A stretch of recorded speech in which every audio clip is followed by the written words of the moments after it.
السلام عليكم، وش حوالكم؟ ان شاء الله كامل راكم بخير وبصحة جيدة. وش حوالكم؟ كي راكو دايرين مع هاد السخانة؟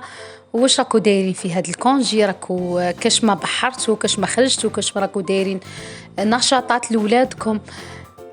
ولا راكم قاعدين غير في الدار ومقابلين التليفون ومقابلين الكليماتيزور؟ هذا مكان. حبيباتي، قبل ما نبداو لا فيديو تاعنا نصلوا على خير الانام محمد عليه افضل الصلاه والسلام. اللهم صل وسلم وبارك على سيدنا محمد. اليوم كما كنتوا تشوفوا جيتكم بهاد الوصفه تاع قريوش الجوزه ولا المهم كاين هو يديروه شكل يجي على شغل جوزه. انا درتو على هذا الشكل هذا البنات، طبعت بالطابع جاي تعصب لي هذا الصغير كامل. يديلكم البنات كميه لاباس بها ويجيكم بنين طري من الداخل ومقرمش من برا. يلا البنات تبعوا لا فيديو للاخير. هنا كما كنتوا تشوفوا البنات عبرت بالكاس، ديروا 4 كيلات فارينه كما كنتوا تشوفوا، عبروا بالمقدار الكيله اللي بغيتوها نتوما. من نفس الكيله البنات نديرها نعمرها، نديروا كيله كامله مارغرين ولا سمن. من الاحسن ديروا السمن كما كنتوا تشوفوا هنايا راني دايره السمن تاع المدينه. هذه الكميه البنات اللي كانت سبقات لي كي طيبت البقلاوه، كنت شفاو في العيد الصغير كي طيبت البقلاوه. هذه البنات الكميه اللي قعدت لي، ها هي دارت لي تقريبا كيله. هي ما ديروش الكيله معمره ياسر، شوفوا البنات. هاد الوصفه راها كنت سبقت وطيبتها قبل العيد الاضحى، واليوم برك باش راني درت لكم ليها المونتاج وبغيت نشاركها معاكم. هذه هي البنات. نفرغ الكيله تاعي.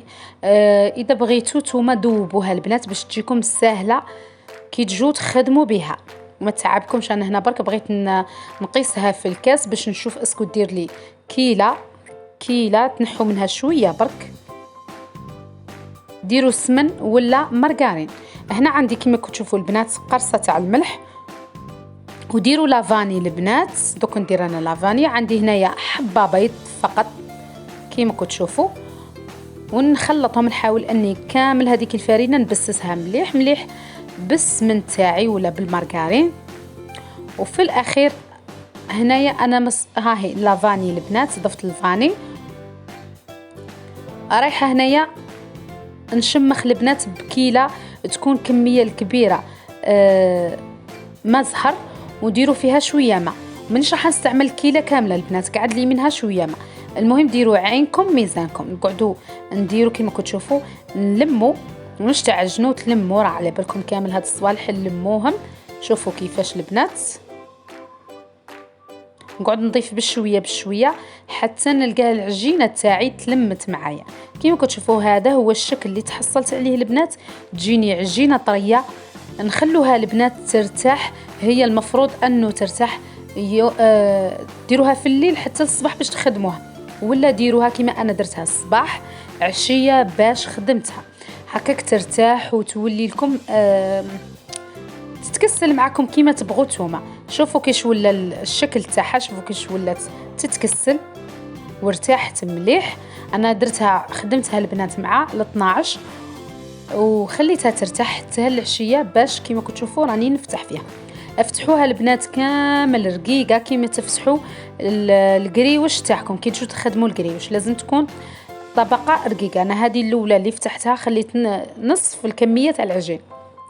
هذه الاولى شويه جاتني خشينه لانه كنت بالزربه وكانوا حدايا ولادي المهم كما كتشوفوا ديروا الشكل اللي تبغوه البنات. هي من الاحسن لو كان ديروه شكل دائري يكون سامبل، رايحه في الاخير تحصلوا على الشكل يجيكم كيما الجوزه. هنا كما كتشوفوا طبعت كامل العجينه هذه الاولى، ومن بعد نحدوا الاطراف هذيش اللي شايطين، نجمعهم ونديرهم مع العجينه هذيك اللي راني خليتها. غطوها البنات هكاك باش ما لابين ما تخدموا هذه ما تيبس لكمش هذيك. هنا البنات نجوا الطريقه كيفاش نخدموا هاد القريوش تاعنا. نحكموا حبه الاولى، نحاولوا نديروا كميه قليله من بياض البيض، وكما كتشوفوا نعاودوا نديروا طبقه ثانيه ونزيدوا نديروا بياض البيض، نديروا طبقه ثالثه ونديروا نفس الشيء ونديروا صافي نديروا 4 طبقات. واذا بغيتوا ديروا 5 نورمال، انا كاين اللي درت فيهم 5 كاين اللي درت فيهم 4. نضغطوا البنات كما كتشوفوا بالبانسو في الوسط باش يعطينا هذا الشكل هذا اللي يجي مشرشف وتلصق لكم مع بعضها. ولا جيبوا هذاك الكوردو ولا مانيش عارفه واش اسمه، هذاك العيدان تاع الشواء، اضغطوا نفس الشيء في الوسط. المهم خط لازم يكون مستقيم تقسموا به هكاك، ما تضغطوش ياسر. المهم البنات يلصقوا كامل مع بعضهم باش ما يتفتحوناش كي نكونوا نقلوهم في الزيت.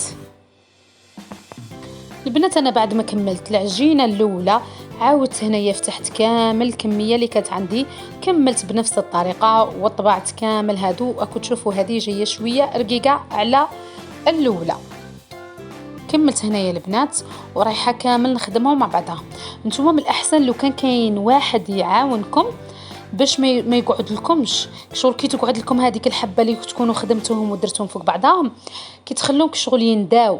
بصح اذا كان معاكم واحد اختك ولا امك ولا اي واحد في الدار، غير تخدمي كميه قليها مباشره في الزيت، ما تستنيش حتى تخدمي كامل العجينه، خدمي بالكونتيتي الصغيره وزيدي كملي هكا. كيما كتشوفوا راني نعاود لكم البنات. هنا حاولت اني ندير كميه قليله من البيض فقط في هذاك المنتصف اللي نضغط عليه هكاك باش ما يجونيش لازقين في بعضهم ولا يتشمخوا لي مليح. هنا كيما كتشوفوا راني نكمل نعاود نوضح لكم اللي ما عرفش الطريقه راها بسيطه جدا. ديروا اي شكل تبغوه، ديروا العدد اللي راكم باغينه نتوما 4 5، المهم باش تجيكم كشغل يجيكم مشرشفه. هنايا هاي شوفوا جايه على شكل تقريبا فراشه ولا ورده. هاي هنايا البنات بعد ما كملت كامل الكميه اللي راها عندي رايحه نديها مباشره ونقليها في زيت تكون سخونه من قبل. هذيك كنت خليتها البنات والله ما خدمتها، خليتها وحطيتها في الفريجيدة. هنا شوفوا البنات كنت سخنت الزيت تاعي وحطيت هذه الحبه تاعي كما كنتوا تشوفوا، ونبداو نحركوا فيها ونحطوا عليها الزيت باش تتنفخ لي كامل من كل جهه كما كنتوا تشوفوا هكا باش تتنفخ لي. انا هنا درت في هذه الكسرونه باش ما نديرش كونتيتي كبيره تاع الزيت، وفي نفس الوقت البنات الحبه تاعي تاع القريوش كامل يكون مغطيها الزيت، ما نديرش في حاجه هابطه ما تتغطاليش. هنا كما كتشوفوا راني نكمل كامل الكميه اللي عندي، نقعد بشويه بشويه كامل ندير لهم نفس الطريقه بشويه بشويه. كاين البنات اللي يتفتحوا لكم بصح نورمال كملوا. هاي كما كتشوفوا هاد الحبه تفتحت، والكولر اللي تبغوه نتوما، بغيتوها البنات حمراء بزاف ولا بغيتوها برك في الكولر تبدا شويه في الدوري وتنحوها ترفدوها.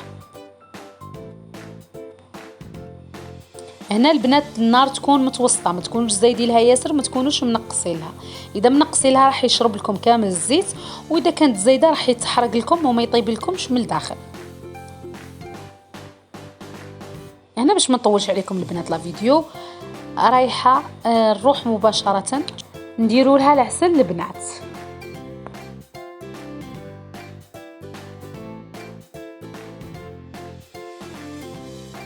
هذه هي البنات كما كنتوا تشوفوا انا كنت خلاش كيما شفتوني خليت كميه من العجينه، كون خدمتها كامله راح تجيني كميه اكبر من هذه. جبت البنات هنايا عسل المرجان ولا تقدروا تخدموا العسل تاعكم في الدار نورمال، المهم عسل ديروه فيه مباشره ولا كي ترفدوا من الزيت على النار تحطوه مباشره وهو سخون في الطبسي ولا حاجه تكون فيها العسل. انا هنايا فرغت البنات من الفوق كما كنتوا تشوفوا وخليته هكاك واحد 10 دقائق قيمت ما يتشرب لي هذاك العسل، باش البنات في الاخير حمصت واش يقولوا له راح لي اسمه هذاك اللي جاي ابيض، المهم اللي يديروه في القريوش من الفوق، حمصته في مقله البنات وضفته للقريوش تاعي من الفوق. هذا البنات كنت نخدمه ليله عرفه نهار اللي كنا صايمين هكاك باش ديته معايا لدار عجوزتي و كيما يقولوا درت حاجه حلوه لله. هنا البنات في صحن التقديم كنت حاسبه انه راني نصور من قبل، كنت تشوفوا حبه راهي مقسومه تما، وهو ما كنت نصور لا والو، عييت نصور وقسمت معاكم حبه وكاع، بعد في الاخير جيت نشوف لقيت ما كاين والو. شوفوا هذا هو الشكل النهائي البنات، وقلت لكم نتوما تخيروا الشكل اللي راكم باغينو نتوما. المهم يجيكم شكل هكاك مشرشف مع بعضاه وكاع، وتجيكم فيه واحد القرمشه وبنه روعه البنات. وحاجه واحده اخرى انه اقتصادي وما يكلفكمش. ديروه البنات، ديروه للقهوه تاع الصباح ولا العشيه ولا لوليداتكم هكاك. مادام رانا في عطله وفي الصيف، ديروه تشربوا معاه لاتاي. ان شاء الله تجربوا حبيباتي، وتبعتوا لي تطبيقاتكم في الفيسبوك ولا في الانستغرام اللي راهو ظاهر على الشاشه. هذا هو فيديونا حبيباتي لنهار اليوم. نتمنى انه نال اعجابكم، ما تنسونيش باللايك، والى الملتقى ان شاء الله.